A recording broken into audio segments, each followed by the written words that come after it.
Aren't you glad it's tricep day? You're gonna lower this, hopefully, about down to hip height, because there is literally no need for it to be all the way at the bottom. That's probably why a lot of you are struggling with stability and not able to lift as much weight as you probably could if you would just have it at hip height. Rope wasn't available, so I'm going to use 2 D handles. We're going to do some overhead tricep extensions. The rope or 2 ropes would be more ideal, but D handles can actually also be a great substitute because they're still going to give you freedom to move the hands around. Keep the elbows pointed out towards the corners of the room. Really try and keep your elbow stable. Some movement is of course going to happen, but the more stable you can keep the elbow, the bigger the stretch you're going to get in your triceps. And pull the hands apart as you come to the top of the movement. The triceps get hit really effectively when they're moving away from the midline of the body.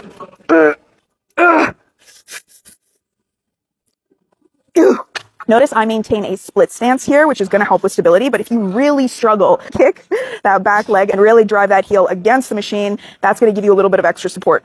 That was number 1. As soon as you're done, do the hokey pokey, turn your ass around, bitch. Notice how hinged over I am here. Did I just say ham?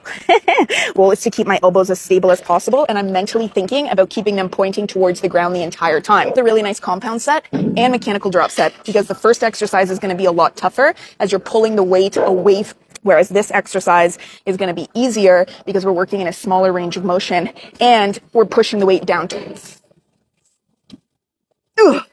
My grandma would legitimately be so proud that I'm wearing, I don't know, are these oranges or grapefruits? I'm going to say oranges. My grandma would be so proud and say that they're grapefruit. So I'm going to let her have it. Have a beautiful day. Follow for more.